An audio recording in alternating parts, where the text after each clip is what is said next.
When I made plantain porridge the last time, one of my followers asked me, if you don't have all these traditional ingredients, how can you realize a beautiful or a well-made plantain porridge? So today I'll be making another version of plantain porridge, and all the ingredients that I will use are ingredients that you can walk into any store and buy them. My meat of choice is going to be oxtail. I cleaned my meat, took out the excess fat, and then I'm going to wash it. I'm going to be combining my ingredient. If you don't know already, I love leeks, I love green onions, so you will see them a lot in my cooking. I added garlic, ginger, habanero pepper, and then I added onion to it. I'm going to also go ahead to add some black peppercorn. Black peppercorn, you can buy it in any shelf in the stores. I added thyme, and then I'll go ahead to season my meat with everything that I show you. I'll also list them in either my description or my comment section. I'll season my meat real well, let it sit for a little bit, and then I'll go ahead to pan fry the meat. Just let it cook in that oil for like 15 minutes, so it really absorbs all those ingredients. So then when I'm done pan frying it, I'll add some water and let it cook. While that is cooking, I'm going to go ahead to peel my plantain. I'll use green plantain as my plantain of choice. Some people like to use semi-sweet plantain for their plantain porridges. Do what works for you. I'll add my plantain into that cooking meat. Then I'll go in with a little bit more of the ingredients. So usually I taste my ingredients as I go. I added some bay leaves. I adjusted my Maggi, and I will also add some salt, probably off camera. I'll let that cook. And then to make my sauce a little thick, I'll blend some tomatoes, and then I'll add the tomatoes. And for my coloring, I use spinach.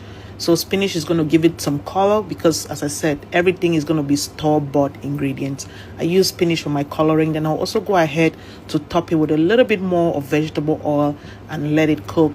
Always remember to let your plantain cook thoroughly so that it doesn't give you heartburn. Let your plantain be soft when you take it out, okay? I served me a little plate and I enjoyed it. If you get to try this, please tell me what you think. And as always, I appreciate you all, your comment, your likes, and your shares.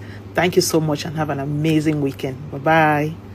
There is nothing as beautiful as making a meal that you love and can eat every week without getting tired. So today I'm making Ndole. I will use stockfish and goat meat for my protein. I'll boil my stockfish and my goat meat together. I'll season them with some salt, Maggi, and some beef bouillon. I'll equally go in with some fresh ingredients as you see them down there. And then while that is cooking, I'll go ahead to boil my peanut. We usually use peeled peanut for Ndole, but some people use peanut that is not peeled.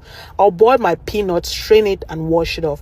For my ingredient, I'll use some onion, I'll use leeks, I'll use green onion, I'll add in garlic, I'll add in more scotch bonnet pepper, and then I'll go ahead to blend those. While that is blending, I'll be frying some onion, and then I'll go in with my goat meat. It's optional. You can always use any meat of your choice. I'll fry that goat meat into that oil before I go in with my already blended peanut with the ingredients together. And then you let that peanut cook together with the goat meat. Let them just marinate together in that oil, and then let it cook for like 10 minutes. It all depends on how much water you put in your peanut. So usually I don't like putting a lot of water when I'm blending my peanut, so I can control the amount of water. I also went in with some of the stock from that goat meat. I seasoned my peanut with Maggi, salt, and then I went in with crayfish. I added the stockfish that I already boiled, and then I'll let it cook again for a little bit before I go in with my already washed Ndole. Usually we use dry Ndole because we are not opportune or fortunate to have the fresh one, but the dry one works well. You let that Ndole, I always gauge it when I'm putting it just to make sure that it balances with the peanut. On the side, I'm going to be frying some onion. I'll add more crayfish into that onion. I'll fry it for a little bit, and then I'll go ahead to add it onto my Ndole that was already pretty much done. I'll add that, and then I mix it around. Just that it comes in with a lot of more flavor. I'll add my shrimps as well, mix it around, and then pretty much your Ndole should be already done. Always taste your seasoning and go with what you can tolerate, okay? I added equally some fresh pepper, and that was it for the Ndole. I'm going to be pairing my Ndole with cocoyam. But Ndole works with rice, with fried plantain, with plantain itself just boiled, with cocoyam. It works with cassava. The choices are yours. Miondo, bobolo, it's always up to you what you want to pair your Ndole with. Every time we make Ndole, most often we are very tempted to fry plantain to accompany the Ndole, but today I decided to show you guys many other ways you can eat your Ndole and enjoy without frying the plantain, okay? Enjoy this video and tell me what you think in the comment section. Bye.